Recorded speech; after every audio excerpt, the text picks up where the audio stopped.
എൻ്റെ പേര് വേണു എന്നാണ്, വേണുകുമാർ. ഞാൻ ആൽഫാസി സിസ്റ്റം എന്ന് പറഞ്ഞ കമ്പനിയുടെ മാനേജിംഗ് പാർട്ട്ണറാണ്. ഞങ്ങളൊരു 27 വർഷമായിട്ട് സസ്റ്റൈനബിൾ എനർജി രംഗത്ത് പല പ്രോഡക്ട്സുകളും ചില പ്രോഡക്ട്സുകൾ ഞങ്ങൾ മാനുഫാക്ചർ ചെയ്യുന്നുണ്ട്, പല പ്രോഡക്ട്സുകളും ഞങ്ങൾ സിസ്റ്റം ഇൻ്റഗ്രേഷൻ ചെയ്യുന്നുണ്ട്. അതിലൊരു പ്രോഡക്റ്റാണ് സോളാർ വാട്ടർ ഹീറ്റർ എന്ന് പറയുന്ന പ്രോഡക്റ്റ്. അതൊരു 100 ലിറ്റർ മുതൽ ഏകദേശം 25,000 ലിറ്റേഴ്സ് പെർ ഡേ വരെയുള്ള പ്രോഡക്ട്സുകൾ ഞങ്ങൾ സപ്ലൈ ചെയ്തിട്ടുണ്ട്. ഒരു 100 ലിറ്റർ സോളാർ വാട്ടർ ഹീറ്റർ എന്ന് പറഞ്ഞു കഴിഞ്ഞാൽ ഒരു ചെറിയ ഫാമിലി, ഒരു 4 പേരുള്ള ഫാമിലിക്ക് ഒരു ദിവസം 100 litre of hot water 40 degree മുതൽ ഒരു 60 ഡിഗ്രി വരെ ടെമ്പറേച്ചറിൽ നമുക്ക് ഒരു ദിവസം സപ്ലൈ ചെയ്യാൻ പറ്റും. അതായത് നമ്മളൊരു 4 ഇലക്ട്രിക് ഹീറ്റർ വാങ്ങിക്കുന്ന ഒരു 4 ബെഡ്റൂമുള്ള വീട്ടിൽ ഒരു 4 അല്ലെങ്കിൽ 2 ഇലക്ട്രിക്കൽ ഹീറ്റർ വാങ്ങിക്കുമ്പോൾ ഉണ്ടാകുന്ന കോസ്റ്റിനേക്കാളും ചെറിയൊരു എമൗണ്ട് കൂടുതൽ കൊടുത്തു കഴിഞ്ഞാൽ നമുക്കൊരു സെൻട്രലൈസ്ഡ് സോളാർ ഹീറ്റർ വയ്ക്കാൻ പറ്റും. ആ സോളാർ ഹീറ്ററിൽ നിന്ന് നമ്മൾ ബാത്റൂമിലേക്ക് ഡയറക്റ്റായിട്ട് നമുക്ക് ഹോട്ട് വാട്ടർ എത്തിക്കുക, കിച്ചണിലേക്കും നമുക്ക് ഹോട്ട് വാട്ടർ എത്തിക്കാൻ പറ്റും. കിച്ചണിൽ നമ്മൾ വെസൽ വാഷ് ചെയ്യാനും കുക്കിങ്ങിനും വരെ ഈ ഹോട്ട് വാട്ടർ നമുക്ക് കണ്ടിന്യൂസ് ആയിട്ട് ഉപയോഗിക്കാം. ഒരു 100 ലിറ്റർ വെള്ളം ചൂടാക്കാൻ വേണ്ടി ഏകദേശം 4 യൂണിറ്റ് പവർ ഒരു ദിവസം നമ്മൾ സ്പെൻഡ് ചെയ്യേണ്ടി വരും ഇലക്ട്രിക്കൽ ഹീറ്ററിൽ നമ്മൾ ഹീറ്റ് ചെയ്യുകയാണെങ്കിൽ. ആ ഒരു എനർജി നമുക്ക് day in and day out നമുക്കിത് സേവ് ചെയ്യാൻ പറ്റും. സോളാർ വാട്ടർ ഹീറ്ററിനെ സംബന്ധിച്ചിടത്തോളം അതിൻ്റെ പ്രോഡക്റ്റ് ലൈഫ് എന്ന് പറയുന്നത് ഒരു 20 വർഷം അല്ലെങ്കിൽ 30 വർഷമാണ്. അപ്പോൾ നിങ്ങളൊന്ന് ആലോചിച്ച് നോക്കും, നമ്മളൊരു 22,000 രൂപ ഇന്ന് സ്പെൻഡ് ചെയ്യുകയാണെങ്കിൽ ഒരു നല്ല ബ്രാൻഡ് സോളാർ വാട്ടർ ഹീറ്റർ നമുക്ക് വീട്ടിൽ ഇൻസ്റ്റാൾ ചെയ്യാൻ പറ്റും. ഈ 23,000 രൂപ നമ്മൾ സ്പെൻഡ് ചെയ്യുന്നത് നമുക്ക് അപ്രോക്സിമേറ്റ്ലി ഒരു 3-4 വർഷം കൊണ്ട് നമുക്ക് റിക്കവർ ചെയ്യാൻ പറ്റും. അത് കഴിഞ്ഞിട്ട് ടോട്ടലി ഇതൊരു free hot water supply generator പോലെയാകും. ഇതിൻ്റെ ഒരു മെയിൻ്റനൻസ് എന്ന് പറഞ്ഞു കഴിഞ്ഞാൽ absolutely there is no maintenance.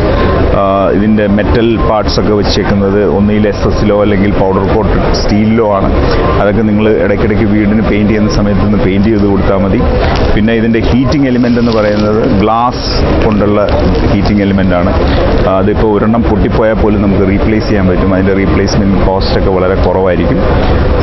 ഇതൊരു type of solar water heater ആണെങ്കിൽ ഇതേപോലെ തന്നെ ഫ്ലാറ്റ് പ്ലേറ്റ് കളക്ടർ വെച്ചിട്ടുള്ള സോളാർ വാട്ടർ ഹീറ്റർ അവൈലബിൾ ആണ്. ഫ്ലാറ്റ് പ്ലേറ്റ് കളക്ടർ വയ്ക്കുമ്പോൾ അതിൻ്റെ സോളാർ പാനൽ ഒരു കോപ്പർ സ്ട്രക്ചർ വെച്ചിട്ട് ചെയ്തതായിരിക്കും. അതിനുള്ളിൽ നമുക്ക് മേളിൽ ഒരു ടഫൻ ഗ്ലാസ് ഉണ്ടാവും. അതിലൊരു ഹെഡർ ഫുട്ടർ ഉണ്ടാവും. ഹെഡറിൽ നമ്മൾ ഹോട്ട് വാട്ടർ കളക്ട് ചെയ്യുന്നു. നോർമലി നമ്മൾ തെർമോസൈഫൺ എന്ന് പറയുന്ന ഒരു പ്രക്രിയയാണ് ഇവിടെ നടക്കുന്നത്. ചൂടുവെള്ളത്തിൻ്റെ ചൂട് കൂടുന്നതനുസരിച്ചിട്ട് അതിൻ്റെ ടെമ്പറേച്ചർ അതിൻ്റെ ഡെൻസിറ്റി കുറയും. ആ ഡെൻസിറ്റി കുറഞ്ഞ വെള്ളം എപ്പോഴും നമ്മൾ മുകളിലേക്ക് കയറി കിടക്കും. അപ്പോൾ രാവിലെ നമ്മൾ സണ്ണിൽ രാവിലെ മുതലുള്ള വൈകുന്നേരം വരെയുള്ള ചൂട് കൊണ്ട് ഈ ടാങ്കിലുള്ള എൻറ്റയർ വെള്ളം ചൂടായി നമുക്ക് കിട്ടും. അത് വെയിലിൻ്റെ അനുസരിച്ചിട്ട് ചൂടിൽ വ്യത്യാസം ഉണ്ടാവും. മഴയുള്ള സമയത്താണെങ്കിൽ പോലും നമുക്കൊരു 35 to 40 ഡിഗ്രി ടെമ്പറേച്ചർ നമുക്ക് കിട്ടുന്നുണ്ട്. മഴയില്ലെങ്കിൽ നല്ല രീതിയിൽ ഒരു 60-65 ഡിഗ്രി വരെ ടെമ്പറേച്ചർ നമുക്ക് എത്താൻ പറ്റും. ഇത് ഒരു വളരെ യൂസ്ഫുൾ ആയിട്ടുള്ള പ്രോഡക്റ്റാണ്. അതേപോലെ തന്നെ നമ്മൾ ഈ ഹീറ്റ് പമ്പ് എന്ന് പറഞ്ഞ ഒരു റിന്യൂവബിൾ പ്രോഡക്ട്സ് ആണ് അടുത്തതായിട്ട് ഞങ്ങൾ പരിചയപ്പെടുന്നത്. ഹീറ്റ് പമ്പിനെ സംബന്ധിച്ചിടത്തോളം നമ്മൾ ലേറ്റൻറ്റ് ഹീറ്റാണ് അതിനകത്ത് നമ്മൾ ഉപയോഗപ്പെടുത്തുന്നത്. ഒരു എയർ കണ്ടീഷൻ വർക്ക് ചെയ്യുന്നതിൻ്റെ റിവേഴ്സ് പ്രിൻസിപ്പിളിലാണ് ഇത് വർക്ക് ചെയ്യുന്നത്. വളരെയധികം വളരെ ചെറിയ ക്വാണ്ടം ഓഫ് ഇലക്ട്രിസിറ്റി മാത്രമേ ഇതിന് ഉപയോഗിക്കുന്നുള്ളൂ. 700 വാട്ട് പവറിലാണ് ഒരു ഹീറ്റ് പമ്പ് വർക്ക് ചെയ്യുന്നത്. നമുക്ക് 100-200 ലിറ്റർ വെള്ളം ചൂടാക്കി എടുക്കാൻ പറ്റും. അപ്പോൾ ഈ സോളാറും ഹീറ്റ് പമ്പും ചേർന്ന ഒരു കോമ്പിനേഷൻ വരികയാണെങ്കിൽ ഏത് ക്ലൈമാറ്റിക് കണ്ടീഷനിലും നമുക്ക് ഹോട്ട് വാട്ടർ ജനറേഷന് പ്രശ്നങ്ങൾ ഇല്ലാതെ വരും. വലിയ ഹോട്ടൽസുകൾ, അതേപോലെ ഇൻഡിവിജ്വൽ ഹൗസസ്, റിസോർട്ട്സ്, ഹോസ്പിറ്റൽസ്, ഇവരെല്ലാം ഈ ഒരു കോമ്പിനേഷനിലാണ്, ഒരു ഹൈബ്രിഡ് മോഡ് കോമ്പിനേഷനിലാണ് ഹോട്ട് വാട്ടർ ഉപയോഗിക്കുന്നത്. ഇപ്പോൾ ഹോസ്പിറ്റൽസൊക്കെ എടുക്കുകയാണെങ്കിൽ ഒരു ദിവസം അവർക്ക് 20,000 to 30,000 litre of hot water ആവശ്യമാണ്. എസ്പെഷ്യലി കിച്ചണിൽ അപ്രോക്സിമേറ്റ്ലി ഒരു 12,000 മുതൽ 15,000 ലിറ്റർ വരെ ഹോട്ട് വാട്ടർ അവർ ഉപയോഗിക്കും. അതേപോലെ ബാത്തിങ്ങിന് വേണ്ടി ഉപയോഗിക്കും. പിന്നെ അവരുടെ operation theatre, cleaning, all these things hot water is required. നമ്മൾ നോക്കുകയാണെങ്കിൽ ഒരു ഹോസ്പിറ്റലിനെ സംബന്ധിച്ചിടത്തോളം വളരെയധികം എനർജി ഉപയോഗിക്കുന്ന ഒരു ഏരിയ ആണ് ഹോട്ട് വാട്ടർ ജനറേറ്റ് ചെയ്യാൻ. പണ്ടൊക്കെ നമ്മൾ ഡീസൽ ബോയിലേഴ്സാണ് ഉപയോഗിച്ചുകൊണ്ടിരുന്നത്, അല്ലെങ്കിൽ ഇലക്ട്രിക് ഹീറ്റേഴ്സ്, ഗ്യാസ് ഹീറ്റേഴ്സൊക്കെ ഉപയോഗിച്ചിട്ടാണ് ഹോട്ട് വാട്ടർ ജനറേറ്റ് ചെയ്തത്.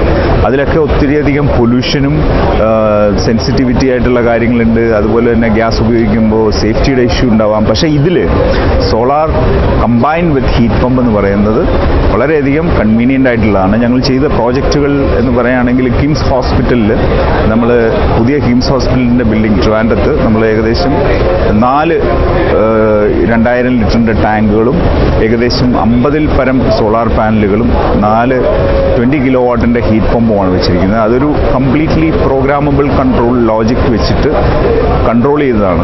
വളരെയധികം എനർജി എഫിഷ്യൻ്റ് ആയിട്ട് ആ പ്രോഡക്റ്റ് വർക്ക് ചെയ്യുന്നുണ്ട്. ഇപ്പോൾ ഓൾറെഡി ഇൻസ്റ്റാൾ ചെയ്തിട്ട് 2 വർഷമായി. അതേപോലെ ലേക്ക് ഷോർ ഹോസ്പിറ്റൽ അങ്ങനെ ചെയ്തൊരു പ്രോജക്റ്റാണ്. വെൽ കെയർ ഹോസ്പിറ്റലിൽ ഇപ്പോൾ റീസെൻ്റായിട്ട് പുതിയ ബിൽഡിംഗ് നമ്മൾ ചെയ്തു. ഓൾമോസ്റ്റ് 1.5 വർഷമായിട്ട് അത് കണ്ടിന്യൂസ്ലി വർക്ക് ചെയ്യുന്നു. EVM ഗ്രൂപ്പ് ഓഫ് ഹോട്ടൽസ് നമ്മൾ ചെയ്തതാണ്. അതുപോലെ ഹീറ്റ് പമ്പിന് വേറൊരു അഡ്വാൻറ്റേജ് ഉള്ളത് വളരെ ലാർജ് വോളിയം ഓഫ് വാട്ടർ നമുക്ക് ചൂടാക്കാൻ പറ്റും, അല്ലെങ്കിൽ ടെമ്പറേച്ചർ ഇൻക്രീസ് ചെയ്യാൻ പറ്റും.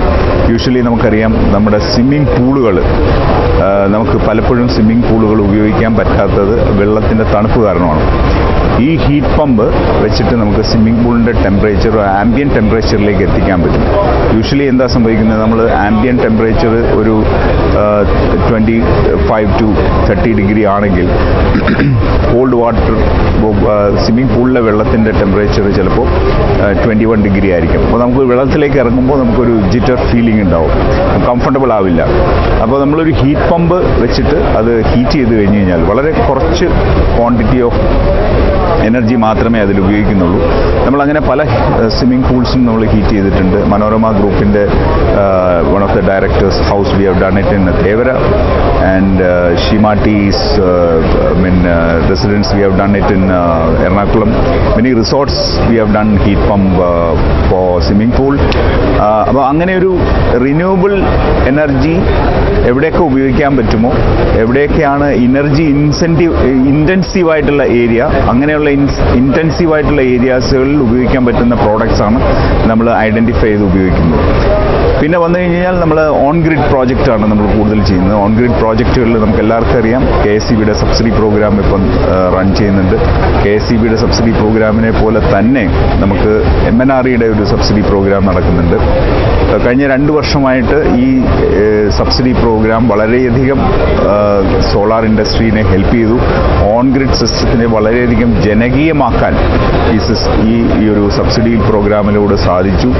അതായത് ഒരു 3 കിലോ വാട്ട് ഇൻസ്റ്റാൾ ചെയ്യാൻ കഴിഞ്ഞ വർഷം നമുക്ക് 1,33,000 രൂപ സ്പെൻഡ് ചെയ്താൽ മതിയായിരുന്നു. അങ്ങനെ സ്പെൻഡ് ചെയ്യുന്നതിലൂടെ നമ്മൾക്ക് അടുത്ത 20 വർഷത്തേക്ക് നമ്മുടെ ഇലക്ട്രിസിറ്റി ഡിമാൻഡ്സ് അതോടെ ഫുൾഫിൽ ആകുകയാണ്. അപ്പോൾ പലർക്കും നമുക്ക് 0 ബില്ലാണ് കിട്ടിക്കൊണ്ടിരിക്കുന്നത്. അപ്പോൾ 10,000 രൂപ വരെ അല്ലെങ്കിൽ 8,000 രൂപ വരെ ബില്ല് കൊടുത്തുകൊണ്ടിരുന്ന ആൾക്കാരെല്ലാം ഇപ്പം 0 ബില്ലാണ്. അതായത് മിനിമം ചാർജ് ലൈക്ക് 200 റുപ്പീസ് അല്ലെങ്കിൽ 150 റുപ്പീസ് മിനിമം ചാർജ് മാത്രമാണ് പേ ചെയ്യുന്നത്. അവർക്കെല്ലാം ഇലക്ട്രിസിറ്റി ക്രെഡിറ്റും ഉണ്ട്. അപ്പോൾ അങ്ങനെ നമുക്ക് ഒരു നെറ്റ് സീറോ, അതായത് ഇലക്ട്രിസിറ്റിയുടെ കൺസംഷൻ 0 ആകുന്ന ഒരു സ്ഥിതിയിലേക്ക് പല വീടുകളും നമ്മൾ എത്തിച്ചേർന്നിട്ടുണ്ട്. ഒപ്പം നമ്മുടെ ഇലക്ട്രിക്കൽ വെഹിക്കിൾ കൂടുതലും ഇപ്പം നമ്മൾ കേരളത്തിൽ ഏറ്റവും കൂടുതൽ ഇലക്ട്രിക്കൽ വെഹിക്കിൾസ് വിൽക്കുന്ന ഒരു സംസ്ഥാനമായി മാറിയിട്ടുണ്ട്. ആ സന്ദർഭത്തിൽ നമ്മുടെ എനർജി ഡിമാൻഡ്സ് ഇൻക്രീസ് ചെയ്യുന്നുണ്ട്. അപ്പോൾ എല്ലാ ആൾക്കാർക്കും ഇലക്ട്രിക്കൽ വെഹിക്കിൾ ഉപയോഗിക്കുന്ന ആൾക്കാർക്ക് ഒരു സോളാർ സിസ്റ്റം നമ്മുടെ വീട്ടിൽ ഇൻസ്റ്റാൾ ചെയ്തിട്ടുണ്ടെങ്കിൽ നമ്മൾ ചാർജ് ചെയ്യുമ്പോൾ ഇലക്ട്രിസിറ്റി ചാർജ് ഓൾമോസ്റ്റ് 0 ആകുകയാണ്. ഒരു 30 കിലോ വാട്ടിൻ്റെ EV ഒരു 30 യൂണിറ്റ് പവർ കൺസ്യൂം ചെയ്യുന്നുണ്ടെങ്കിൽ 2-3 ദിവസത്തേക്ക് ഓടിക്കാനുള്ള എനർജി അതിൽ സ്റ്റോറേജ് ആവുന്നുണ്ട്. അപ്പോൾ നമ്മളെപ്പോഴും നമ്മളൊരു എനർജി, നമ്മുടെ ഇന്ത്യ എന്ന് പറയുന്നത് നമുക്ക് എപ്പോഴും തെർമൽ പവർ സ്റ്റേഷൻസാണ് നമുക്ക് കൂടുതലുള്ളത്. കോൾ ബേസ്ഡ് ആയിട്ടുള്ള എനർജി പ്രൊഡക്ഷനാണ് നമുക്കുള്ളത്. അതുകൊണ്ട് തന്നെ നമ്മുടെ പൊല്യൂഷൻ ലെവൽ വളരെ കൂടുതലാണ്. ഒരു യൂണിറ്റ് ഓഫ് പവർ നമ്മൾ വീട്ടിൽ ഉപയോഗിക്കുമ്പോൾ ഏകദേശം 750 ഗ്രാം ഓഫ് കാർബൺ ഡയോക്സൈഡ് നമ്മൾ റിലീസ് ചെയ്യുന്നുണ്ട്. അപ്പോൾ അങ്ങനെ ഒരു സാഹചര്യത്തിൽ നമ്മൾ എപ്പോഴും ഒരു റൂഫ് ടോപ്പ് സിസ്റ്റത്തിലേക്ക് പോവുകയാണെങ്കിൽ നമ്മൾ ആ പൊല്യൂഷനിൽ നിന്ന് നമ്മൾ എസ്കേപ്പ് ചെയ്യാൻ പറ്റും. അതായത് പൊല്യൂഷൻ നമുക്ക് അവോയ്ഡ് ചെയ്യാൻ പറ്റും. വളരെ സസ്റ്റൈനബിൾ ആയിട്ടുള്ള ഒരു ലൈഫ് നമുക്ക് മുൻപോട്ട് നയിക്കാൻ പറ്റും. ഇങ്ങനെയുള്ള പ്രോഡക്ട്സുകളാണ് നമ്മൾ ഇവിടെ ഡിസ്പ്ലേ ചെയ്തിട്ടുള്ളത്. ഹീറ്റ് പമ്പ് ഇവിടെ വെച്ചിട്ടുണ്ട്. ഇത് സോളാർ പാനൽ, മോണോപെർക്ക് പാനലാണ്. ഇതൊരു പോളിക്രിസ്റ്റലൈൻ പാനലാണ്. പിന്നെ നമുക്ക് മോണോപെർക്ക് ഹാഫ് കട്ട് എന്ന പാനലുണ്ട്. ഇത് ഓൺ ഗ്രിഡ് സിസ്റ്റം ഇൻസ്റ്റാൾ ചെയ്യുന്നതിനുള്ള ഇൻവേർട്ടേഴ്സും അതിൻ്റെ ഡിസ്ട്രിബ്യൂഷൻ ബോർഡും ചാനൽസും ഒക്കെയാണ്. അത് ചാനൽസാണ്.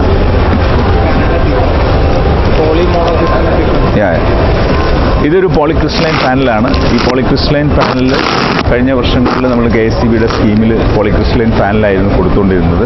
ഇപ്പോൾ മോണോപെർക്ക് പാനലിലേക്ക് നമ്മൾ മാറിയിട്ടുണ്ട്. മോണോപെർക്ക് പാനലിൽ നമുക്ക് ചെറിയ ഏരിയയിൽ കൂടുതൽ പ്രൊഡക്ഷൻ നമുക്ക് ചെയ്യാൻ പറ്റും. ഏകദേശം 540 വാട്ട് വരെയുള്ള പാനലുകളാണ് മോണോപെർക്ക് പാനൽസ് ഇപ്പോൾ വരുന്നത്.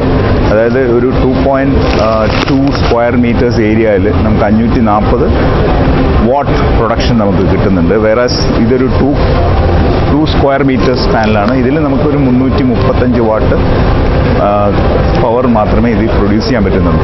അപ്പോൾ കുറഞ്ഞ ഏരിയയിൽ കൂടുതൽ പ്രൊഡക്ഷൻ ചെയ്യാൻ മോണോപെർക്ക് ഡിസൈൻ കൊണ്ട് സാധിക്കും. പുതിയ പുതിയ ടെക്നോളജികൾ വരികയാണ്.